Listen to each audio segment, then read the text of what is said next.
देखिए इसमें आप लोग का इसका पैटर्न क्या है, सबसे पहले वो समझ लो। सामान्य निर्देश में कि आप लोग का एग्जाम में जो टोटल प्रश्न रहेगा प्रत्येक सब्जेक्ट का वो कितना रहेगा, 50-50 रहेगा। ठीक है, तो इस तरीके से मैं यहाँ पे विज्ञान में भी आप लोग का 50 क्वेश्चन रहेगा और सभी प्रश्नों को करना क्या है आप लोगों के लिए अनिवार्य है और प्रत्येक प्रश्न के लिए एक एक नंबर दिया जाएगा। इसका मतलब क्या हुआ कि 50 क्वेश्चन 50 नंबर का है। ठीक है, और सभी प्रश्नों के 4-4 विकल्प दिए जाएंगे और जिसमें से 4 विकल्प में आपका जो सही विकल्प होगा उसमें आप लोग को चिन्हित करना है, यानी कि OMR पर आप लोग को गोल गोल गोल गोल इस तरीके से भरना है जो सही ऑप्शन होगा। तो आइए शुरू करते हैं और सभी प्रश्नों को हम लोग एक एक करके यहाँ पे देखते हैं। देखिए सबसे पहला जो क्वेश्चन पूछा गया यहाँ पर कि सूक्ष्म जीव का निवास कहाँ, स्थान जो है कहाँ है ना, where is the habitat of microbe, है ना, यानी सूक्ष्म जीव का जो निवास स्थान है वो कहाँ है, वायु में, पानी में, जीवित वस्तुओं में, उपयुक्त सभी में, है ना। तो सूक्ष्म जीव हर जगह होते हैं बच्चों, वायु में भी होता है, पानी में भी होता है, जीवित वस्तुओं में भी होता है। तो उपयुक्त सभी इसका राइट उत्तर हो जाएगा ऑप्शन नंबर डी, है ना, ऑल ऑफ द अबव, है ना। देखिए जो बच्चे इसमें इंग्लिश वाले होंगे इंग्लिश वाले क्वेश्चन पे ध्यान देंगे, जो बच्चे हिंदी मीडियम के होंगे वो हिंदी मीडियम पे ध्यान देंगे। ठीक है, तो सूक्ष्म जीव का निवास स्थान कहाँ पर है, तो वायु में, पानी में, जीवित वस्तुओं में, तो सभी जगह हो जाएगा ऑप्शन नंबर डी, है ना। आप लोग को हम इसका आप लोग का उत्तर पहले भी बता चुके हैं मॉडल पेपर में, है ना। चलिए आगे बढ़ते हैं नेक्स्ट सवाल पर कि निम्नलिखित में कौन सा रोग मच्छर से फैलता है, पोलियो, रिगवर्म, हैजा, मलेरिया। तो हम लोग बचपन से पढ़ते आ रहे भाई कि मच्छर से मलेरिया फैलता है ना। तो कौन सा रोग जो है मच्छर से फैलता है, तो मलेरिया। तो ऑप्शन नंबर डी इसका बिल्कुल राइट उत्तर हो जाएगा। आगे बढ़ते हैं नेक्स्ट सवाल पर, बायोडीजल के निर्माण में कौन सूक्ष्म जीव सहायक है ना, प्रोटोजोआ, जीवाणु, शैवाल, कवक। तो बायोडीजल के निर्माण में कौन सूक्ष्म जीव जो है वो सहायक है, तो ये आपका शैवाल है, ऑप्शन नंबर सी इसका राइट हो जाएगा। आगे देखिए नेक्स्ट सवाल, निम्न में से सबसे बड़ी कोशिका कौन है, सबसे बड़ी कोशिका, अमीबा, शुतुरमुर्ग का अंडा, माइक्रोप्लाज्मा या इनमें से कोई नहीं। तो सबसे बड़ी कोशिका का बात करें, है ना, which of the following is the largest cell, largest cell कौन है, बड़ी कोशिका कौन है, तो शुतुरमुर्ग का अंडा है। ठीक है, कौन सा सही हो जाएगा उत्तर, शुतुरमुर्ग का अंडा जो है सबसे बड़ी कोशिका में आ जाएगा।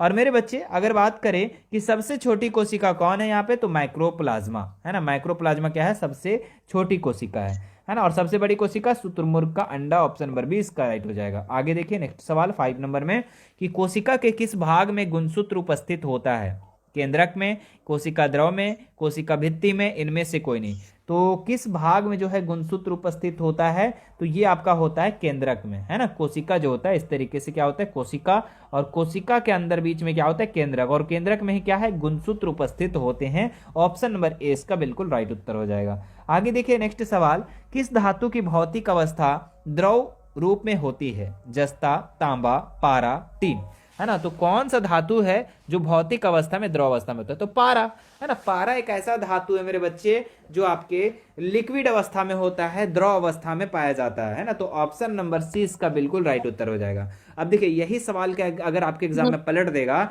बोलेगा कि कौन सा आ धातु की क्या बात करेगा, कौन सा आ धातु जो है कमरे के ताप पर द्रव अवस्था में होती है, या कौन सी आ धातु जो भौतिक अवस्था में द्रव अवस्था में होती है। तो अगर आ धातु पूछेगा तो ब्रोमीन बोलना, क्या बोलोगे मेरे बच्चा, तो ब्रोमीन बोलोगे, है ना। अधातु पूछेगा तो पारा बोलना। दोनों चीजें याद रहेगी, बोले हाँ सर से याद रहेगा। आगे बढ़ते हैं नेक्स्ट सवाल पे, एक्सरे करने हेतु किस धातु का उपयोग किया जाता है, टीन का, सोना का, तांबा का, लेड का। तो एक्सरे करने हेतु किस धातु का उपयोग किया जाता है, तो ये किया जाता है आपका लेड का किया जाता है ना। एक्सरे करने में कौन सा धातु का उपयोग किया जाता है, तो लेड का किया जाता है, ऑप्शन नंबर डी इसका राइट हो जाएगा।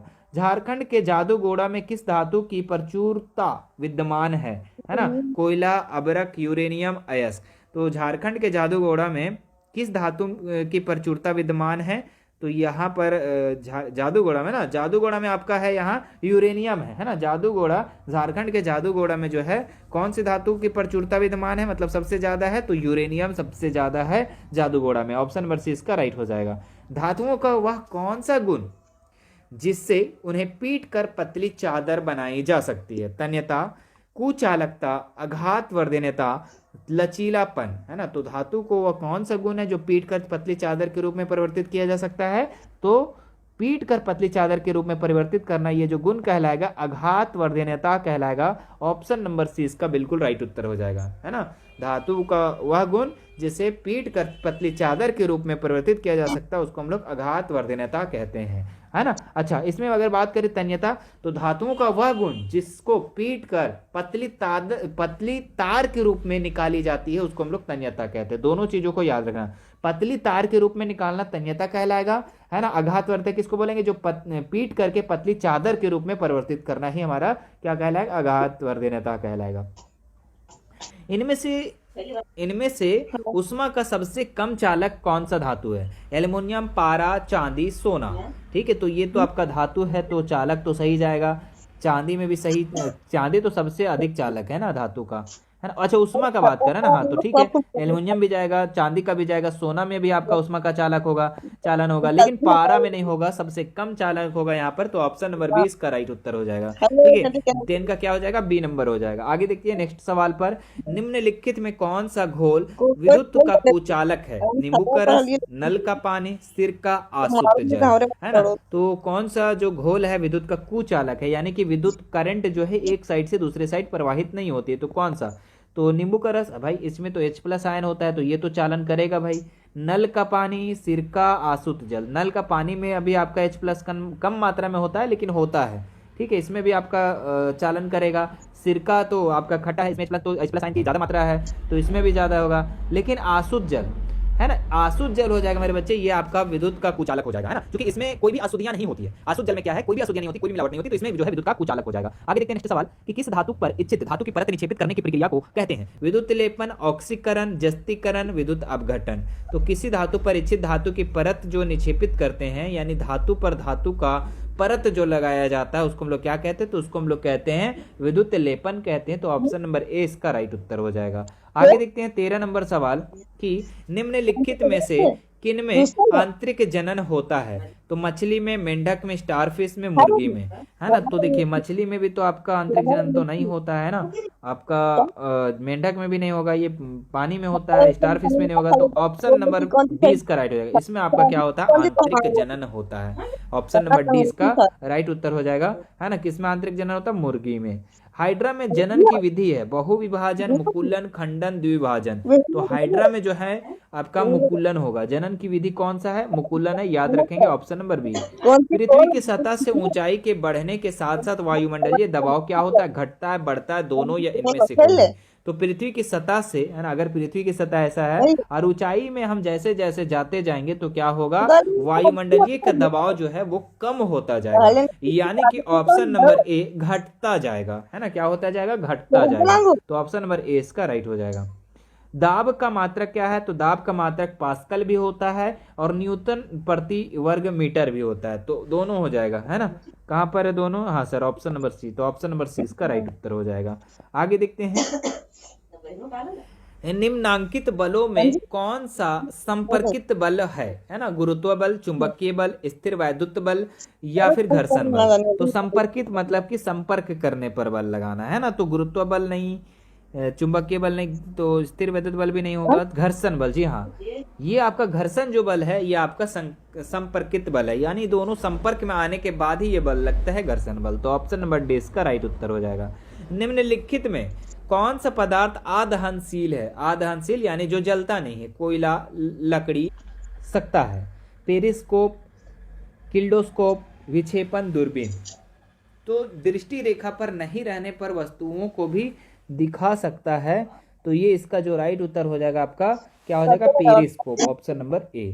आंख में प्रवेश करने वाली प्रकाश की किरणों को कौन नियंत्रित करता है?